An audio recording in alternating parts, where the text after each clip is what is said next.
ሰላም ጤና ይስጥልን ተመልካቾቻችን ከአንከር ሚዲያ ዝግጅት ክፍል ያክብሮ ሰላምታችንን እናቀርባለን።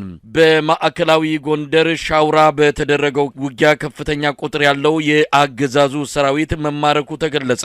ከ120 በላይ የአብይ አህመድ የጥምር ሰራዊት አባላት በፋኖ ቁጥጥር ስር ገብተዋል። ከፍተኛ ወታደራዊ ኪሳራ አገዛዙ እንደገጠመው ነው ያገኘነው መረጃ የሚያመለክተው። በተለያዩ የአማራ ክልል አካባቢዎች አሁንም ውጊያዎች እየተካሄዱ ይገኛሉ። የአብይ አህመድ አገዛዝ ወደ ሰሜን ኢትዮጵያ ሰራዊቱን ማጓጓዙን አሁንም አጠናክሮ እንደቀጠለ ነው። ጦርነቱ አይቀሬ መሆኑ በብዙዎች ዘንድ እየተገለጸ ይገኛል። አብይ አህመድ በሐዋሳ ሐይቅ ላይ የልዩ ዘመቻ ወታደራዊ ትርኢት ባቀረበበት መድረክ ላይ እንደተናገረው ተወደደም ተጠላም የባህር በር ይኖረናል፣ የገነባነው ኢሊት ፎርስ ከሶማሊያ እስከ ምጽዋ ሽብርን የሚመክት ነው ሲል ገልጿል። በወቅታዊ የሀገራችን ሁኔታ ላይ መነሻ በማድረግ መረጃዎችን ከዘውትር ተሳታፊያችን ጋር በመሆን ወደ እናንተ እናደርሳለን። መስመር ላይ ይገኛል። የሻውራ ድሉን ጨምሮ ሌሎች የአውደ ውጊያ መረጃዎችን ያካፍለናል። በቀጥታ ወደሱ አልፋለሁ። አመሰግናለሁ መሳይ። እንግዲህ በአለፋ ወረዳ ዋና ከተማ ሻውራ ከ5 ቀን በፊት የመከላከያ ሰራዊቱ ለቆ ወደ ደልጊ ከተማ ሄዶ ነበረ።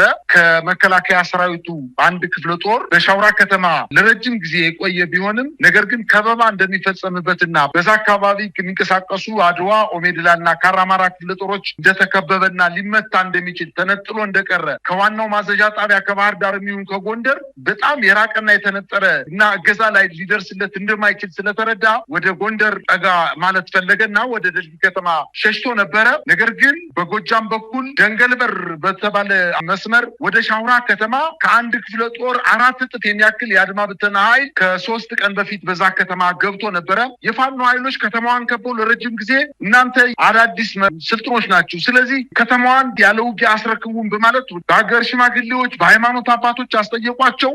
እምቢ ያሉ።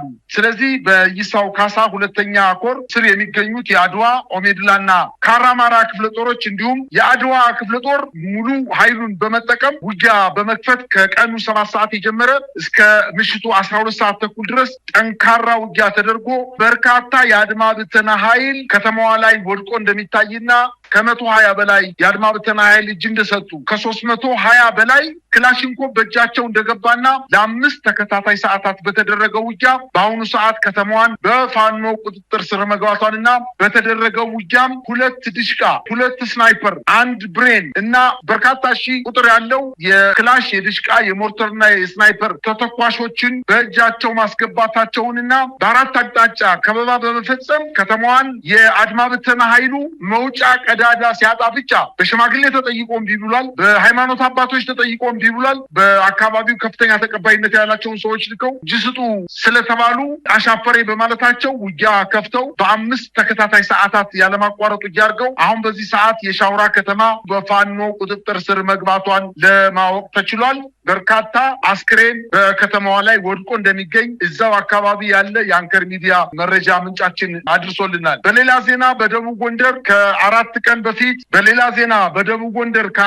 በፊት የአገዛዙ ጦር ደብረታቦር ከተማ ላይ ከፍተኛ ዝግጅት ካደረገ በኋላ ወደ ክምር ድንጋይና በኋላም ወደ ንፋስ መውጫ አድርጎ እስከ ጋሸና ያለውን መከላከያ ለቆት የነበረውን ዋና መስመር ለመቆጣጠር በጋሳይ በኩል አድርጎ ክምር ድንጋይ ከዛ ንፋስ መውጫ አድርጎ እስከ ጋሸና ድረስ ያለውን ለማጽዳት ከደብረታቦር ከተማ በርካታ ኃይሉን ይዞ የተጓዘ ቢሆንም የፋኖ ኃይሎች በተለይ ከትናንት ወዲያ ጀምሮ ስቦ መምታትና በቆረጣ በታትኖ መምታት በሚለው ስትራቴጂያቸው ክምር ድንጋይ ከመድረሱ በፊት ጋሳይ ከተማ ላይ ውጊያ ካደረጉ በኋላ 65 ተገሎ በርካታ ተማርኮበት ዙ23 ሙሉ ተቃጥሎበት 2 ወታደራዊ ፓትሮል መኪናዎች ተመተው ተቃጥለውበት ከጋሳይ ከተማ ለቆ ወደ ደብረታቦር ከተማ መግባቱ ይታወሳል። አሁን ዛሬ ማምሻውን የደረሰን ዜና ከክምር ድንጋይ የጀመረው ውጊያ ጋሳይን አጠናቆ ዘባራ፣ አርሴማ፣ ሳሊ፣ ጎጎብ በሚባሉ የደብረታቦር ከተማ ዙሪያዎች ላይ የሜጀር ጄኔራል ውባንተ አባተ አንደኛ ኮር ጉና ክፍለ ጦር 5ቱን ብርጌዶች እና የኮሩ ተወርዋሪ ክፍለ ጦሮች የጎንደር ጠቅላይ ግዛት እዝ እንደዚሁ ተራራው ራስ ጉና ክፍለ ጦር በጥምረት በሰነዘሩት ማጥቃት በደብረታቦር ከተማ ወደ ውስጥ ገብተው በአገዛዙ ጦር ላይ የማጥቃት እንቅስቃሴ እንደጀመሩና አሁን ማምሻውን በከተማዋ ላይ የተኩስ ልውውጥ እየተደረገ እንደሆነና በአንዳንድ የከተማ የከተማዋ ድንበሮችም የፋኖ ኃይሎች ወደ ከተማዋ እየተጠጉና እየገቡ እንደሚገኙ የመከላከያ ሰራዊቱና በተለይ ስፍር ቁጥር የሌለው የአድማ ብተና ኃይል መውጫ አጦ እጁን ለፋኖ ኃይሎች መስጠት መጀመሩን ለማወቅ ተችሏል። ዛሬ ደቡብ ጎንደር እንግዲህ ደብረታቦር ከተማ ተከታትለው በማጥቃት በተለይ ጎንደር መውጫ፣ ኪዳነ ምሕረት፣ ዳንጉስ፣ ቁላይ በተባሉ ቦታዎች ላይ ድምሰሳ መፈጸማቸውን ለማወቅ ተችሏል። ይህ በእንዲህ እንዳለ ዛሬም በወሎ ሚኒሊክ ዕዝ በጎንደር የበላይ ዘለቀ ዕዝ በጋራ ከጋሼና ተነስቶ ንፋስ መውጫን ለመቆጣጠር ከደብረታቦር እንዲሁም ተነስቶ ክምር ድንጋይን ለመቆጣጠርና ያንን ዋና የጎንደርና የጎጃምን እስከ ትግራይ የሚያዛልቀውን አስፋልት መንገድ ለመቆጣጠር ከፍተኛ ዝግጅት አድርጎ ከጋሼና ተነስቶ ንፋስ መውጫን ለመቆጣጠር እንዲሁም ከደብረታቦር ተነስቶ እስከ ንፋስ መውጫ ድረስ ለመገናኘት ያደረገው እንቅስቃሴ በሁለቱ የሚኒሊክ ዕዝና የበላይ ዘለቀ ዕዝ የጋራ ጥምረት ቦታውን ማጽናታቸውንና ከጋሼና ወደ ንፋስ መውጫ የመጣውን የአገዛዙን ጦር መተው መመለሳቸውን ለማወቅ ተችሏል። ይህ በእንዲህ እንዳለ በወሎ በወልዲያ ዙሪያ አሁንም ውጊያ እየተደረገ እንደሆነ የፋኖ ኃይሎች መረጃውን ያደረሱ ሲሆን ከወልዲያ ከተማ ተነስቶ ቆቦ አድርጎ ከባባድ መሳሪያዎችን ጭኖ ወደ ትግራይ እንቅስቃሴ ሊያደርግ የነበረውን ኃይል ገተው ወደ ወልዲያ እንደመለሱት መረጃዎች ያመላክታሉ። በሌላ ዜና እንግዲህ መካነ ሰላም አካባቢ እጅ የሚሰጠው የአድማ ብተና ኃይል ከፍተኛ ቁጥር ያለው መሆኑንና የሚኒሻ ኃይል አድማ ብተና ፖሊስ እምቢ ያሉትን ከ20 በላይ በመደምሰስ በርካቶችን ግን እጅ እንዲሰጡ ማድረጋቸውን ለማወቅ ተችሏል። እንግዲህ የአገዛዙ ጦር በበርካታ አካባቢዎች ላይ ዘመቻ ጀምሮ ሲመታበትና ጠንከር ያለ ሽንፈት ሲደርስበት መቋቋም ሲያቅተው አዳዲስ አጀንዳዎችን በመፈብረክ በኤፍራታና ግድም ወረዳ የአገዛዙ ጦር ድጋፍ እየሰጣቸው ከኦሮሚያ ልዩ ዞን እየተወረወሩ ያንን አካባቢ በማተራመስ ከመንግስት አቅጣጫ ተሰጥቶ ጥቃት መጀመራቸውን ለማወቅ ተችሏል። እንግዲህ አሁን እንደሚታወቀው ከዚህ በፊት አንጾኪያ ገምዛ ወረዳ መስኖና ጫንጮ በእጁጉቢ ካራቆሬ በሚባሉ አካባቢዎች ከኦሮሚያ ክልል እየተነሱ እነዚህን ከተሞች በሳት ማቃጠላቸውን ከዚህ በፊት ይታወቃል። በጣም ነው የማመሰግነው። እንግዲህ እነዚህ ድሎች ምን ይነግሩናል ነው የአማራ ፋኖ ብሔራዊ ንቅናቄ እንግዲህ ቀጣዩን እርምጃ በተመለከተ አሁን ቀጣዩ እርምጃ በአይነትም በመጠንም በስፋትም በተለየ ሁኔታ ሊከሰት የሚችል እንደሆነ ከወዲሁ መገመት የሚቻል ጉዳይ ነው። በዛ ዙሪያ ምክክሮች፣ ውይይቶች እየተደረጉ እንዳለ ነው የምንሰማው።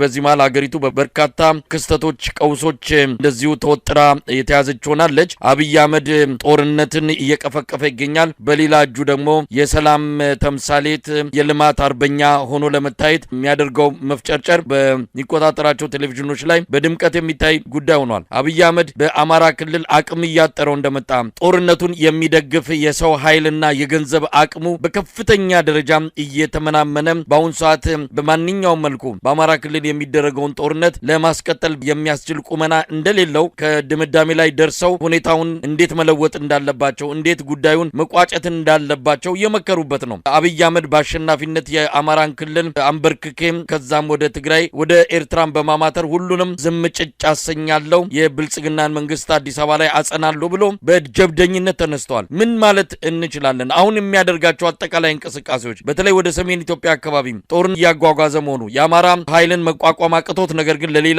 መጠነ ሰፊ ጥቃት እየተዘጋጀ መሆኑ ለብዙዎች ግራ የሚያጋባ ሆነዋል። የሰውየውንም ጤና ማጣት ከዚህ ጋር እያነሱ የሚጠቅሱ ወገኖችም አሉ። ምን ማለት ይቻላል? ዛሬ በወለጋ አካባቢ ሄዶ የተናገረውን ከሰሞኑ ሰምተናል። ሰሜኖች ተደራጅተው እየመጡብን ነው። የኦሮሞ ህዝብ ትግል የወለደው መንግስት ስለሆነ መንግስታችሁን ጠብቁ፣ ይህም መንግስት ማጠብቁ ከሆነ እንደለመዳችሁት ባሪያ ሆናችሁ ትኖራላችሁ በማለት ይህ መንግስት የኦሮሞ መንግስት ብቻ እንደሆነ አድርጎ ሌላው ህዝብ እንደማይደግፈው በመከፋፈልና በመበታተን የስልጣን ዘመኑን ለማራዘም ጥረት ያደረገው ሙከራ በሙሉ ከሸፈ። አሁን የእውነተኛውን ካባ ለብሶ እኛ በምስራቅ አፍሪካ ተጽዕኖ መፍጠር የሚችል ኤሊት ፎርስ ወይንም ልዩ ኮማንዶ ኃይል እያስመረቅን ነው። ከእንግዲህ በኋላ በምድር አይደለም በባህር ላይ ተንቀሳቅሰን የምስራቅ አፍሪካ ሀገራትን ብቻ ሳይሆን ለአፍሪካ ሀገራትም የምንተርፍ የባህር ላይ ወንበዴዎችን፣ የሽብር ኃይሎችን መደምሰስ የሚችል አቅም አለን። እንኳን ደስ አላችሁ የአፍሪካ ሀገራት። የሀገሪቱ ኢኮኖሚ ሙሉ በሙሉ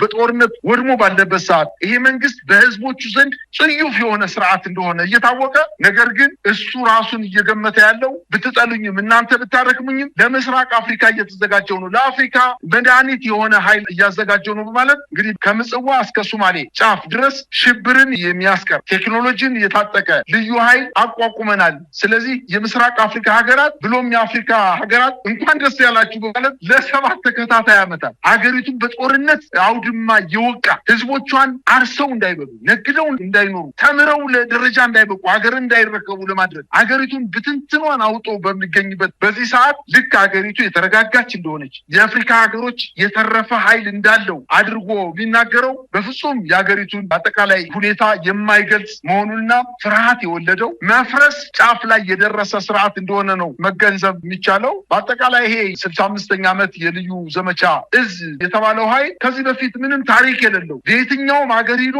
ምንም አይነት ስራ ሰርቶ ማያቅ ከዚህ በፊትም የተለየ ስም የነበረው በህወሓት ኢህአዴግ ጊዜ የአጋዚ ኮማንዶ የነበረ ኃይል በርካታ ጊዜ የፈረሰ በህዝብ የተጠላ የፖለቲካ አመጽ በሀገሪቱ ላይ በሚነሳበት ህዝብን ሲፈጅ የነበረ ኃይል እንደሆነ እየታወቀ ልክ ሀገርን ብቻ ሳይሆን ምስራቅ አፍሪካንም ከጥቃት ለመከላከል የተቋቋመ ኃይል ነው። ወታደራዊ ትርኢት በማሳየት የእሱን ፎቶግራፍ በአየር ላይ እንዲታይ በማድረግ እንቅስቃሴ ሲያደርግ ነው የተመለከትነው። ይሄ ኮማንዶ ኃይል አየር ወለድ ኃይል የጸረ ሽብር ኃይል በውስጡ ያቀፈ ኃይል የተባለው ምናልባትም ስርዓቱን ለማስጠበቅ የተቀረጸ ኃይል ካልሆነ በስተቀር ኢትዮጵያን ከጥቃት የሚከላከል እንዳልሆነ የኢትዮጵያ አስጠንቅቆ የሚያውቀው ጉዳይ እንደሆነ ነው መረዳት እንችለው። መሳይ እንግዲህ በዚህ መድረክ ላይ የተናገራቸው ንግግሮች አሉ። አብይ አህመድ ፉከራው፣ ሽለላው፣ በአጠቃላይ በንግግሮቹ የሚጠቀምባቸው ኃይለ ቃሎች ምናልባት ሀገሪቱ የጦዘ ወደሚመጣው የጦርነት አውድ ውስጥ ልትገባ እንደምትችል የሚያመላክት ነው። አብይ አህመድ ተወደደም ተጠላም እንዲህ ተዘግተን አንቀርም የሚል ነገር በአዋሳ ስቴዲየም በመፈክር ደረጃ እንዲታይ አድርጓል። ከዛም ባሻገርም አሰብ ያለችበትን የኢትዮጵያ ካርታ በትርኢቱ እንዲታይም ተደርጓል። አሰብ ኢትዮጵያ የሚል መርከብ ያለበት ትልቅ የሰልፍ ትርኢትም በትዕይንቱ አድማቂዎችም እንዲታይ ተደርጓል። በአጠቃላይ አሰብን በቅርቡ በእጃችን እናስገባለን፣ በኃይላችን በጉልበትም ቢሆን ወደ ራሳችን ማድረጋችን አይቀርም የሚል ከፍተኛ ኃይለ ቃል የታጀበ ቆይታ ነበረ በሐዋሳ ስታዲየም ያደረገው። የሚናገራቸው ንግግሮች በተመለከተ ወታደራዊ ባለሙያዎችንም አነጋግረናል። አንዳንድ ከእውቀት ማነስ፣ ከልምድ ማነስ፣ ከብስለት ጉድለት ሰውየው ሁልጊዜ የሚታወቅባቸውን ነገሮችን ነው በሐዋሳው ስታዲየም ላይ እንዲሰማ ያደረገው። በአጠቃላይ አብይ አህመድ ወደ ጦርነት ተንደርድሮ ሊገባ የሚችልበት ሁኔታ ሰፊ እንደሆነ እየተነገረ ነው ያለው። ይህንን ጦርነት ሊያስቀር የሚችል ምንድን ነው የሚለው ነገርም እንደዚሁ በወታደራዊ ባለሙያዎችንም የፖለቲካ ታዛቢዎችንም እያወያየ ያለ ጉዳይ ነው። አብይ አህመድ ከዚህ በኋላ ጦርነቱን ለማስቆም የሚችል አይደለም። ጦርነቱን ከማካሄድ ውጪ ወደኋላ ሊመለስ እንደማይችል ነው የሚገልጹት። ከዚህ አንጻር ትግራይ መሬት ላይ መርገጥ ያልቻለ ወደ ትግራይ አልፎ ተሻግሮ ውጊያ ለማድረግ የትግራይ ጊዜያዊ አስተዳደርን ፍቃድ እየጠበቀ ያለ ያ ደግሞ ፈጽሞ ሊሆን እንደማይችል በሚነገርበት ሁኔታ ከኤርትራ ጋር በየትኛው ምድር ላይ ሊዋጉ ይችላሉ የሚለው ምናልባት የአፋር ቡሬ በኩል ወደ አሰብ አቅጣጫ ያለው መሬት ካልሆነ በስተቀር በትግራይ መሬት ላይ ሆኖ ከኤርትራ ጋር ለመዋጋት የሚችልበት እድል እንደሌለ ነው የሚነገረው። ትግራይ የኢትዮጵያ አካል ናት። ትግራይን እንኳን መቆጣጠርና በትግራይ ሰራዊቱን ማንቀሳቀስ ያልቻለው አብይ አህመድ ነው። ከሶማሊያ እስከ ምጽዋ የሚዘረጋ የጸረ ሽብር ተልዕኮ ማስፈጸም የሚችል ሰራዊት ገንብተናል እያለ ያለው ይሄ ኢሊት እያለ